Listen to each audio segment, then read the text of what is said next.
All right. Since mine was a little bit longer, I'm going to just read an excerpt from it. It's called Four Count Rhythms. It was originally going to be called Moby Dick, but that one was taken. So, if you want to join along, I'm on page 34. Since it's an excerpt, let me just go ahead and say that it's about a boy who is trying to decide whether or not he wants to go on a fishing trip with his mother's boyfriend, which he doesn't like. Okay. And the memories about his real father. We got in the car and drove up to the dam and followed the river until it threaded and streamed into tiny vessels. The car was rough on the rock and gravel because he had gotten off the main road and he couldn't remember where the secret spot was located. He asked us where it was, but we didn't know because we'd never been there before. But he said that he had brought us there before. It was cold near the riverbed, so we walked downstream. I was tired. I closed my eyes and followed the sound of their footsteps and listened as they kicked up and scraped tiny pebbles to the sound of the running water. I couldn't tell for sure.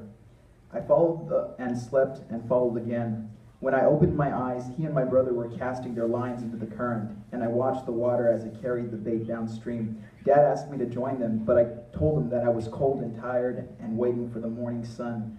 So he gave me his flannel jacket, and I sat on the chair and watched the sunrise transfigure their lures from silver to an iridescent light, and then back to silver again. Again, he asked me to join him, but I couldn't bring myself to the water's edge. I was warm and tired and nodding off with the current. On the way home, Dad promised he would bring us back someday. It was dark and the road was narrow, more so than before. We passed through patches of fog, too thick to see.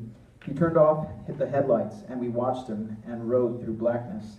When he pulled up in the driveway, she came out of the house and started screaming at him and didn't stop. She opened the car door and dug her nails into my arm. I don't know why she was mad. He stood there and was silent, and she kept yelling. He looked at my brother and then at me and smiled. Then he got back in the car and rode off into the night. She turned to look at me and then look onward, lifted my brother up, and then went back into the house. I sat on the curb and waited, and for 15 years, nothing came. Victor, say something, please. He's on the phone, she says and bites her lip. Breathe, just breathe. Remember, no words, just him. Hello? Hey, Victor, how's it going? He says. He's not your dad. Don't play buddy-buddy with him. He wants her, no one else. Hey, Dave. You know, I was wondering if you were doing anything tomorrow, he says. You're working. Say that you're working. He wouldn't know or care. You need money. As soon as you let him into your life, he's going to be thinking that he's your father. He's not. He's just your mother's boyfriend. You had a father, a real father, not someone that your mother wants to get drunk with. And then, who's cleaning up after the both of them are lame-wasted? And after you're done cleaning, what will you do? He'll fall asleep on your bed and you'll have to sleep on the couch while his snoring keeps you up all night. Then he'll creep out of your bedroom and into your mother's, and you'll have to listen to them both. Yeah, I kind of have work. Damn, that sucks. Well, because me and your brother were thinking about going on a fishing trip tomorrow morning, and he asked if you wanted to come. I told him I'd give you a call and see what you'd say. He told me about your guy's secret spot, and I thought it sounded cool. I don't know if your mom told you, but I've been sober for 14 months now, he says.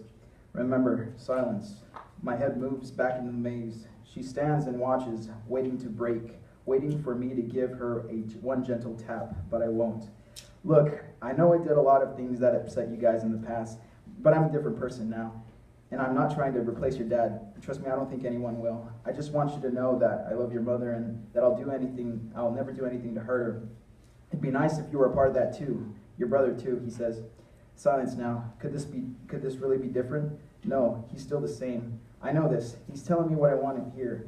You'll see, as soon as you let the right word in, his act will fade and the rotted stucco will spread from the interior to the foundation. He'll strip the foundation clean until there's nothing left but marrow. Don't let him. Stand your ground. His time will lapse. I can hear his voice fading with each passing moment. Don't give in. You know, a lot of people say that forgiveness is the hardest part in a relationship, but I think it's change. You know, that routine and ordinariness that we cling to. It's comfortable and familiar, but it's a prison locked from the inside and not as forgiving. To me, it doesn't matter if you forgive me. I just want you to go through your life. I just don't want you to go through your life thinking that it's not impossible for people to change, he says. He's baiting you and interlocking you with him with slow nibbles. Don't say a word. You'll regret it. But what if he's right?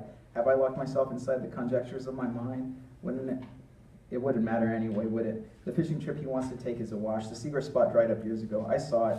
There's nothing there but empty beer cans and broken promises and a silver lure that succumbed to erosion. No rushing water. The threaded streams have run dry, and there's nothing else beyond. How can he and my brother believe that there's anything more? I break my hand away from the maze, but it has nowhere else to go, so it heads towards the end button on the receiver. But she's still watching me, and any move I make, she'll break.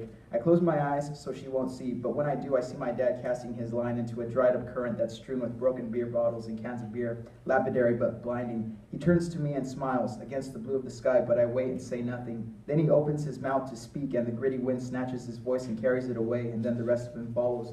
So you really can't make it, huh? That's okay, but there's definitely going to be a next time, right? He says.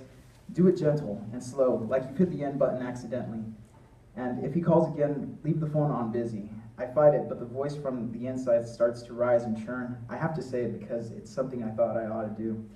I think I'll think about it, Dave. Thanks, that really means a lot to me, more than you know, he says, and hangs up the phone. I hold the receiver to my ear and wait for the rapid beeping. I stand on my feet and turn to my mother and hand her the receiver and watch the sun take a sober coloring from her face. She looks at me and says nothing. I told him I'd think about it. She gives me broken smiles that start to wrinkle in the corners of her face, brings me closer and gives me a kiss. Thank you, she says in her real voice, too translucent to hear. Then I watch her leave and descend the stairwell. She asks me to join her for dinner, but I stay behind and think about Dave, about how this time he could be different, about the cyclical nature of it all, about the maze and the wall behind the maze and the nothingness of what hides behind. My brother will be home soon, and I'll be the one to wake him before sunrise. He doesn't remember how to cast the way Dad had taught us. He only knows Dave's. I start to wave my hand back and forth to the sound of my dad's silent metronome, a fragmented memory, but I feel like I'm not keeping time. So I stop and head down into the garage and pull out the fishing gear, the titanium alloyed rods. I go out into the street and cast my line into the darkness, keeping the rod in time, trying to divide what it is about the beauty and grace of my dad's instructions. As I'm doing it, I can't help but think of the two of them fishing, my brother and Dave. I think about the time they're going to spend looking for a spot that no longer exists. They'll look and seek and wait, as if some divine providence or existential reason will guide them somewhere, anywhere to a place where the water is fresh and the fishing aplenty. To a place where I'd like to believe my dad would be, watching, waiting, trying so hard to hold on to a rod and a form count rhythm, not quite keeping time, and just barely breathing.